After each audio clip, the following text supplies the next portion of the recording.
Hello বন্ধুরা, আমি দীপ আর তোমরা শুনছো ভূতবং, ভূতের রাজ্যে সকলকে স্বাগত। বন্ধুরা, আজকে তোমরা রানাঘাটের দত্তফুলিয়ার এক প্রাইমারি স্কুলের ভৌতিক ঘটনা শুনতে চলেছ। ঘটনাটি শেয়ার করেছে আমার একজন ক্লোজ ফ্রেন্ড। আমার ক্লোজ ফ্রেন্ড হচ্ছে নাম প্রকাশে ইচ্ছুক নয়, তাই ওর নামটা উল্লেখ করলাম না। ও এর আগেও ভূতবংয়ে ঘটনা শেয়ার করেছে। ও আমার জন্য অনেক ভৌতিক ঘটনা কালেকশন করে দেয়। আশা করি ভবিষ্যতেও দেবে কালেকশন করে। আর জানি না কেন ও নিজের নাম প্রকাশে অনিচ্ছুক। যাই হোক বন্ধুরা, ঘটনাটি শোনার আগে তোমরা যারা এখনো পর্যন্ত ভূতবং চ্যানেলটিকে সাবস্ক্রাইব করোনি তারা সাবস্ক্রাইব করে দাও। আর ভূতবংয়ের ঘটনা যাতে মিস না হয় তার জন্য পাশে থাকা বেল আইকনটিও ক্লিক করে রেখো, যাতে ভূতবংয়ের ঘটনা আসা মাত্রই তোমাদের কাছে নোটিফিকেশন পৌঁছে যায়। তাহলে চলো বন্ধুরা, আর কথা বাড়াচ্ছি না, কানে হেডফোন গুঁজে নাও। চলো আজকের মূল ঘটনায় আসা যাক। ঘটনাটি ঘটেছিল 1.5-2 বছর আগে রানাঘাটের দত্তফুলিয়া নামক জায়গার এক প্রাইমারি স্কুলে। আমার যেই ফ্রেন্ডটা এই ঘটনাটা শেয়ার করেছে তার মাসির বাড়ি ওইখানে। তো ঘটনা হলো, ওই প্রাইমারি স্কুলের পাশেই একটা মাঠ আছে। বিকেলে সবাই ওইখানে খেলাধুলা করত। খেলার শেষে ওই সন্ধ্যা অবধি বসে ছেলেপেলেরা আড্ডা মারত। একদিন একটা ছেলে সন্ধ্যার সময় ওই আড্ডা দিতে দিতে ও বাথরুম করতে যায় ওই স্কুলটার পাশেই। ও বাথরুম করছে আর শুনতে পারছে যে স্কুল রুমের ভেতর থেকে কে যেন ওর নাম ধরে ডাকছে। স্কুল রুমের জানলা দরজা কিন্তু বন্ধ, তবুও ও শুনতে পাচ্ছে ভেতর থেকে যেন ওর নাম ধরে কেউ ডাকছে। ওর সব বন্ধু বান্ধবদেরকে গিয়ে ব্যাপারটা বলে, দেখ না আমার নাম ধরে ভেতর দিয়ে কে ডাকছে। এবার সব ছেলেপেলেরা যায় দেখার জন্য। গিয়ে দেখে কেউ ডাকছে না, কোনো আওয়াজই নেই। বন্ধুগুলো সেই ছেলেটাকে খুব ঝাড় দেয়, বলে ফ্যাজলামো মারার জায়গা পাস না নাকি। কিন্তু ওই ছেলেটা বলেই যায়, না আমি মিথ্যা কেন বলতে যাব, আমি ঠিকই শুনেছি আমার নাম ধরে কেউ যেন ডাকছে। ওর কথা কেউ বিশ্বাস করে না।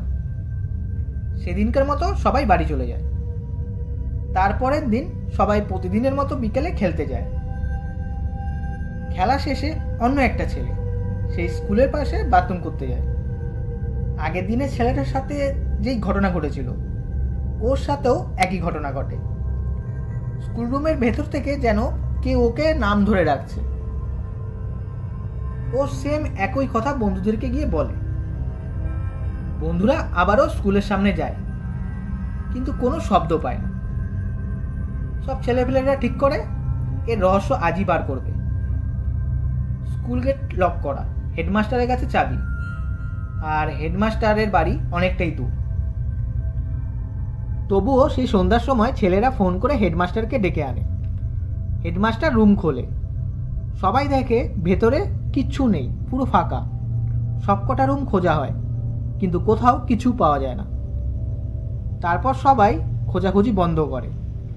ওরা ভাবে ওদের দুই বন্ধুই মিথ্যে বলেছে। দুটোকেই খুব ঝাড়া হয়। এই ঘটনার পর 1 সপ্তাহ আর কোনো কিছু ঘটেনি কারোর সাথে। কিন্তু তারপর আবারও একই ঘটনা ঘটে।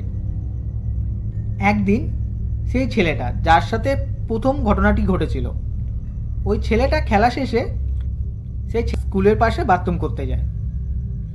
আর ও বাথরুম করতে গিয়ে কাকে যেন ফোন করছিল। এদিকে সন্ধ্যাও হয়ে গেছে, বাড়ি যাওয়ার সময় হয়ে গেছে। এবার ওর বন্ধুবান্ধবরা বলছে, ভাই তুই গার্লফ্রেন্ডের সাথে ফোনে গেছে, আমরা বাড়ি গেলাম। তো সব বন্ধুবান্ধবী ওইখান থেকে চলে যায়। কিন্তু ছেলেটা তখনও সেই জায়গায় ছিল। রাত 10টা বেজে যায়। ছেলেটা বাড়ি ফেরেনি বলে ওর বাবা মা খোঁজাখুঁজি শুরু করে। সব বন্ধুদের বাড়ি যায়, সারা জায়গায় ওকে খোঁজা হয়, কিন্তু ওকে পাওয়া যায় না। সকাল হয়, স্কুল খোলে। স্কুল খুলে সবাই দেখে ছেলেটা ওই রুমের ভেতর ফাঁসি দিয়ে ঝুলে আছে। ব্যাপারটা হলো, স্কুল কিন্তু চারিদিক দিয়ে বন্ধ, ছেলেটা ভেতরে ঢুকলো কিভাবে? তারপর দেখা যায় স্কুলের যে রান্নাঘর, ওই রান্নাঘরের জানলা ভাঙা, জানলার রড পুরো বাঁকানো। মানে জিনিসটা এতটাই রহস্যজনক যে যেই অলৌকিক বা ভৌতিক যাই হোক না কেন, যে জিনিসটা ওকে নাম ধরে ডাকছিল এতদিন, মানে ডেকেছিল এর আগে, সেই জিনিসটা ওর ভিতর ঢুকে স্কুলের ভেতর নিয়ে যায়। আর ওর এতই জোর হয়ে গেছিলো যে ওই রড ব্যাকেই ঢুকে গেছে। মানে কোনো একটা মানুষের পক্ষে বা দুটো যাই হোক না কেন ওই রড বাঁকানো অসম্ভবের ব্যাপার। মানে ওর এতটাই জোর হয়ে গেছিলো। আর যদিও কোনো পার্সোনাল ব্যাপারে যদি ওর মানে সুইসাইড করার ইচ্ছাও বা থাকতো, অন্য জায়গায় যেয়ে করতে পারতো। ওই অত কষ্ট করে ঢুকে ওই রুমের ভেতরেই কেন বা করলো? মানে ঘটনাটা এতটাই রহস্যজনক, মানে এতটাই ভৌতিক। তো এই ঘটনার পর স্কুল বন্ধ থাকে। অনেক দিন পর অনেক পূজা আর্চা করে স্কুল আবার চালু হয়। এই ছিল ঘটনা। কেউ যদি রানাঘাটের ওই দত্তফুলিয়ায় থেকে থাকো, যারা এই ঘটনাটা শুনছো, তারা অবশ্যই কমেন্ট করে জানিও।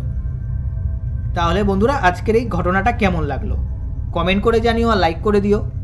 আর বন্ধুরা, তোমরা তো জানোই ভূতবঙ্গে ঘটনা কেমনভাবে পাঠাতে লাগে, তো তাও আবার বলে দিই, তোমরা ঘটনা লিখে আমাদের ভূতবঙ্গের ইমেল আইডি bhutbongofficial@gmail.com পাঠিয়ে দিও। তাহলে বন্ধুরা, আজকের জন্য এটুকুই। টাটা, বাই।